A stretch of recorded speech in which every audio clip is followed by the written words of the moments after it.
Hiya, my name is Sinead, and I want to talk to you about Detrans Awareness Day and about why it's so important. So, Detrans Awareness Day falls on March 12th, and it is a day dedicated to spreading awareness about detransition and about elevating the voices of those who go through it. So, detransition is the cessation of a medical gender transition. So, that's those of us who suffered from gender dysphoria, who went to a gender clinic, who were evaluated, diagnosed, and then offered medical transition as treatment, only to, for one reason or another, decide to cease that treatment and thus detransition. And there are, a variety of reasons as to why someone would choose to detransition. Some people detransition due to health concerns or health problems due to the risks that come with cross-sex hormones and surgeries. Some people detransition due to a lack of care and support from friends and family, partners, co-workers, and things like that. And other people detransition due to experiencing transition regret, realizing that transition was a mistake and therefore detransitioning. Unfortunately, I belong to the latter group. I experienced transition regret. I had injected testosterone for 4.5 years. I underwent a double mastectomy, only to very gradually realize over time that I had made a massive mistake and wanted to detransition. And the latter group, the people who experience transition regret, are subject to an utterly undeserved stigma. We are very often bullied and insulted and silenced whenever we try to share our experiences online. And it's because people who discuss transition regret are often accused of having our stories and our experiences weaponized to harm our trans brothers and sisters. That's not what I want. That's not what Detrans Day of Awareness is about. We don't want to take healthcare away from trans people. We want the improvement of care for people with gender dysphoria, because transition does help a lot of people. There are so many trans men and trans women out there who have massively benefited from transition. No one's denying that. But there are also a growing number of people who went through medical transition, who deeply regret it, who were harmed by it physically and mentally, and we deserve the right to talk about our experiences just as much as someone who doesn't regret it has a right to talk about their experiences.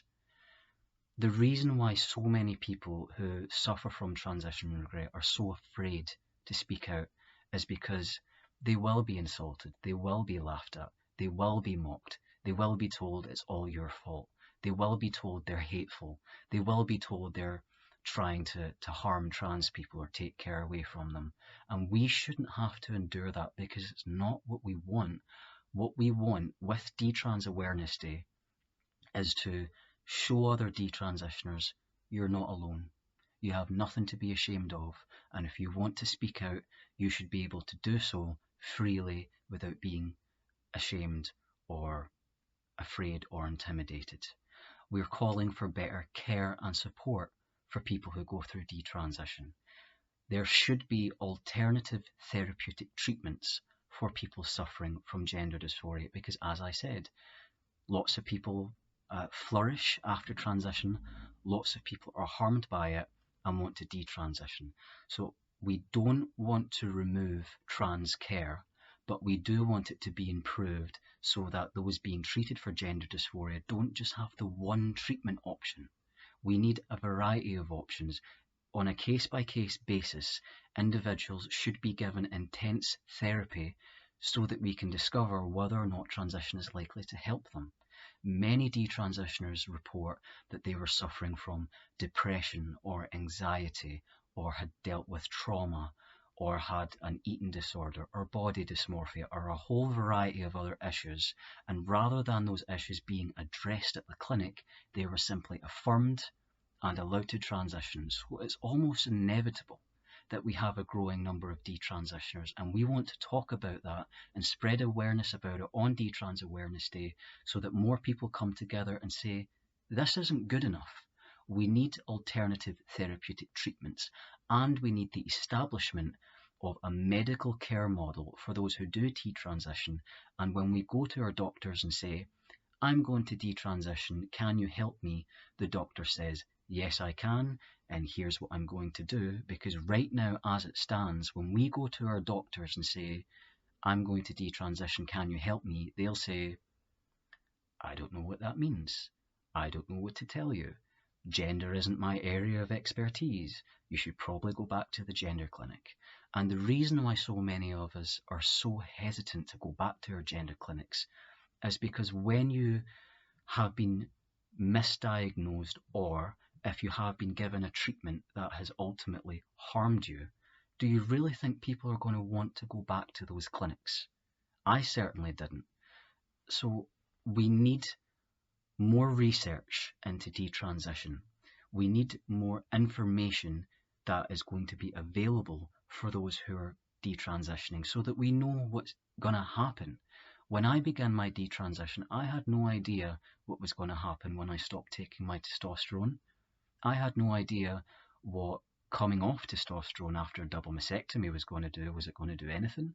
I had no idea if I was going to get my hair back. I had no idea if my beard was going to go away. I had no idea if my voice was going to get higher. I had no idea. And I wasn't invited back to the clinic for blood tests. So I thought, oh my God, have I wrecked my health? Have I wrecked my body? Is there anything that I can do? And I got no answers. I got no support. My doctors and therapists and counsellors didn't know what to say to me. And I am not the only detransitioner who's experienced this. I have spoken to dozens and dozens of detransitioners who have said there is no help, there is no support, or if there is, it's really uninformed. It's an area still in its infancy. And with Detrans Awareness Day, not only do we want to say to other detransitioners, you have a right to speak. You shouldn't be silenced, and you shouldn't be too embarrassed to talk about it, and you deserve proper care. So on Detrans Awareness Day, we are asking people to share the hashtag, to share videos, to share posts or stories, to spread the experiences of detransitioners, and to join us in asking for better support, better medical care, more treatments to be offered to people who are suffering from gender dysphoria, so we can do everything in our power that we currently have to stop detransition from becoming commonplace, where our numbers are growing more and more all the time. And the only way we're going to stop that from happening isn't by silencing us or bullying us or pretending we don't exist. It's by acknowledging us, acknowledging that transition regret can happen, that detransition is happening, and that we deserve a voice, that we deserve support, and that we deserve care just as much as everybody else does. Thank you for listening, and I hope you share for us.